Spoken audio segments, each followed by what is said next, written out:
ഇവിടെ ഈ ചരമവാർത്ത എഴുതുന്ന ആരാണാവോ? ഞാനാണ്. വരൂ, പറഞ്ഞോളൂ. ആരാ മരിച്ചത്? പേര്, വീട്ടുപേര്, വയസ്സ്, ബന്ധുക്കൾ വിശദമായിട്ട് പറഞ്ഞോളൂ. മരണകാരണം? കാരണമോ? പുലി പോലെ ഞാനിവിടെ ജീവിച്ചിരിക്കുമ്പോ ഞാൻ മരിച്ചു എന്ന് പറഞ്ഞ എന്റെ ഫോട്ടോ സഹിതം പത്രത്തിൽ അത് കണ്ട് റീത്തുമായി കുറെ ഏഭ്യന്മാര് വീട്ടിൽ കണിയും. പോസ്റ്റ്മാന്റെ വക പിന്നാലെ ആരാരും അറിയാണ്ട് ഒരു മൂലയിൽ കിടന്ന് മരിച്ച കുഞ്ഞിരാമ പൊതുവാളുടെ സ്ഥാനത്ത് 4 ആളറിയണ ബ്ലോക്ക് കമ്മിറ്റി പ്രസിഡന്റ് ഈ കുഞ്ഞികൃഷ്ണ പൊതുവാളുടെ പടം തന്നെ കൊടുക്കണല്ലേ എനിക്ക്? രാമൻ എന്നുള്ളത് മാറി കൃഷ്ണനായി പോയതാണ്. പറ്റിയതാണ് സാറ് ദയവായി ക്ഷമിക്കും. ഒരു തിരുത്തു കൊടുക്കാം. അതെ, മരിച്ചിട്ടില്ല, മരിക്കാൻ പോണേ ഉള്ളൂ എന്നും പറഞ്ഞ്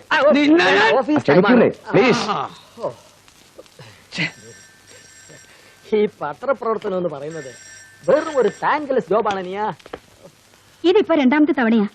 ഇനി ഇത് ആവർത്തിച്ചാൽ തരകന് പഴയ പ്രൂഫ് റീഡറുടെ കസേരയിൽ തന്നെ പോയി ഇരിക്കേണ്ടി വരും. എനിക്ക് റിപ്പോർട്ട് ചെയ്യാതിരിക്കാൻ പറ്റില്ല. Sorry madam.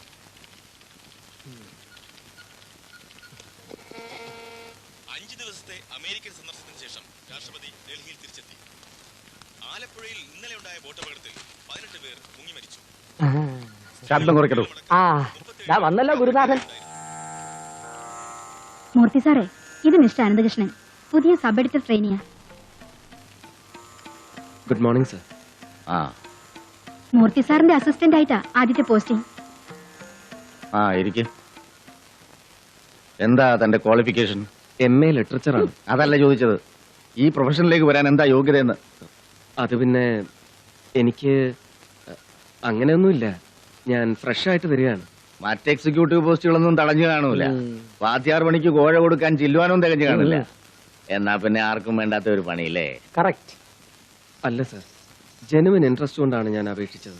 But don't ever think that this is a bed of roses. മുഴുവൻ മുള്ളുകളും ദുർഘടങ്ങളുമാണ്. ശരിക്കും ഒരു ശരശയ്യ. ഇവിടെ പിടിച്ചു നിൽക്കണമെങ്കിൽ ഒരുപാട് അനുഭവിക്കേണ്ടി വരും. തളരാതെ പിടിച്ചു നിൽക്കണം.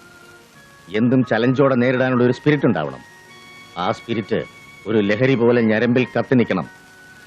എങ്കിലേ തന്നിലൊരു ജേർണലിസ്റ്റ് ജനിക്കൂ.